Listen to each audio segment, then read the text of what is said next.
قرض ادا کیسے ہو؟ اللہ کی رحمت چاہیے پھر بندہ ادا کرے گا۔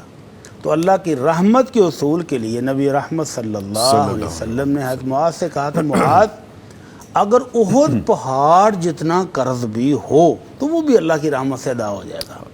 احد پہاڑ کتنا بڑا ہے؟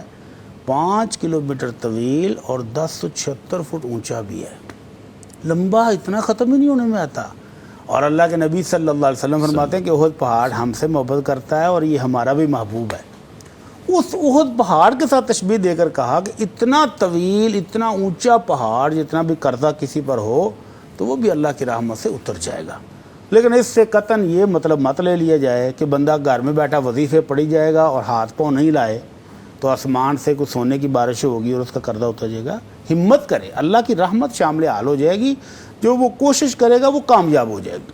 تو وہ دعا کیا ہے؟ اللہ کے نبی صلی اللہ علیہ وسلم نے حضرت معاذ بن جبل کو سکھائی، اللہم مالک الملک تؤتی الملک من تشاء وتنزع الملک ممن تشاء وتعز من تشاء وتذل من تشاء بیدک الخیر انک علی کل شیء قدیر، رحمن الدنیا والآخرہ ورحیمہما تعطیہما من تشاء وتمنعہما من تشاء، ارحمنی رحمتا تغنینی بہا عن رحمتی من سواک۔ معنی کیا ہے کہ اے شہنشاہ، اے ساری بادشاہت کے مالک، تو جس کو چاہتے اس کو بادشاہت دیتا ہے، جس کو چاہتا ہے بادشاہ سے محروم کرتا ہے، جس کو چاہتا ہے عزتوں سے نوازتا ہے، جس کو چاہتا ہے ذلت کی پستیوں میں گرا دیتا ہے۔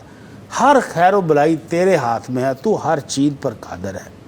اے دنیا اور آخرت کے رحمان اور رحیم، دونوں دنیا اور آخرت کے رحمان اور رحیم، جس کو چاہتا ہے تو دنیا کی نعمتیں اور آخرت کی بلائیاں عطا فرماتا ہے۔